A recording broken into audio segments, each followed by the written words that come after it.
আপনি কিন্তু চাইলে আপনার নিকাবটা খুলে নিতে পারেন। আপনার কি কোনো সাহায্য দরকার? আচ্ছা, কথা বলতে প্রবলেম কি বলেন আমাকে। আপনি আবার আমাকে বিরক্ত করতে এসেছেন, আপনি প্লিজ চলে যান। আপনাকে দেখে অনেক বিপদগ্রস্ত মনে হচ্ছিল, তাই মনে হচ্ছিল আপনার কোনো সাহায্য দরকার। এই শহরে তো নানান ধরনের মানুষ থাকে, ভালো মানুষ খুঁজে পাওয়া খুব কঠিন। ঠিক আছে, আপনি সাবধানে থাকবেন। শুনেন, আমি আসলে বাসা থেকে পালিয়ে এসেছি। তারা আমার বিয়ে ঠিক করেছে অন্য একটা জায়গায়, আমার অমতে। বুঝতে পেরেছি। তাহলে আপনাকে কিভাবে সাহায্য করতে পারি আপনি বলুন। আপনি কি কয়েকদিনের জন্য আমার একটু থাকার ব্যবস্থা করে দিতে পারেন? আপনি একটু দেখেন না প্লিজ।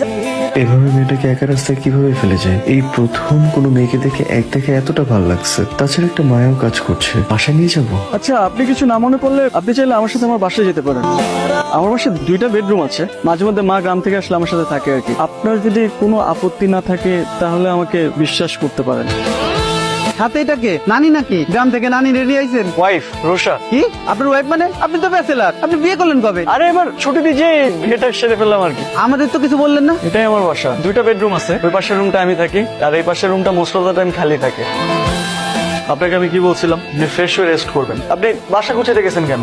আমি একদম অগোছলো থাকতে পারি না। আচ্ছা, এখানে আমাদের দুপুরের খাবার, বাজার আর মেয়েদের কিছু ড্রেস আছে। আপনি পরে যে পছন্দ করে কিনে নিতে পারবেন, কোনো সমস্যা নেই। আপাতত এখান থেকে একটা পরে নেন। আপনি এত সকালে উঠে গেছেন? আপনি না কালকে বললেন যে আপনার অফিস আছে সকালে, সেই জন্য আপনার ব্রেকফাস্ট রেডি করে দিলাম। আসেন ব্রেকফাস্ট করে নেন। আপনি এত কিছু কেন করতে গেছেন? আমি তো সকালে খাই না। অফিসে যে চা অথবা কফি একটা খেয়ে নিই, ওটাই সকালের ব্রেকফাস্ট। আপনি হালকা কিছু খেয়ে নেন। এটা কি? আপনার টিফিন বক্স। আমি তো অফিসে টিফিন বক্স নিয়ে যাই না। তো আপনি লাঞ্চ করবেন না? ধরেন আমি বাসার খাবার খেলাম, এখন বাসার খাবার যদি আমি অফিসে নিয়ে যাই, তারপর যদি আমার কলিগরা বলে যে বাসার খাবার কই থেকে আসলো, তখন আমি তাদেরকে কি বলবো?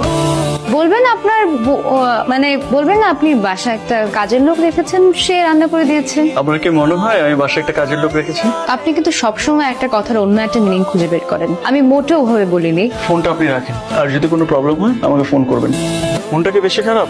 লুকাচ্ছেন কেন? কিছু মানুষ মন খারাপ করলে তার চেহারা সেটা বোঝা যায়। আপনার প্রচন্ড মন খারাপ। মানুষের জীবনটা অনেক অদ্ভুত। আপনার জীবনে কখনো কখনো এমন কিছু ঘটনা ঘটবে, আপনি হয়তো সেগুলো কখনো কল্পনাও করতে পারেননি।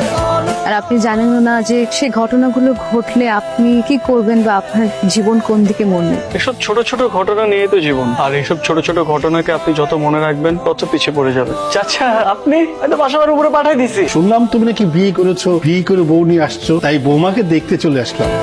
তো বৌমা কোথায়? বৌমাকে ডাকো। রুষা, রুষা, রুষা। বৌমা তো দেখতে খুবই সুন্দর। চাচার জন্য চা বানিয়ে নিয়ে আসে, যাও। চাচা আপনি বসেন, আমি চা বানিয়ে নিয়ে আসছি। না না, চা লাগবে না। রাফি তোমার ছেলের মতো, খুব ভালো ছেলে। শুনলাম রাফি বিয়ে করে বউ নিয়ে এসেছে, তাই তোমাকে না দেখে আর থাকতে পারলাম না। তুমি খুব ভাগ্যবতী যে রাফির মতো একটা ছেলে পেয়েছো। আমি দোয়া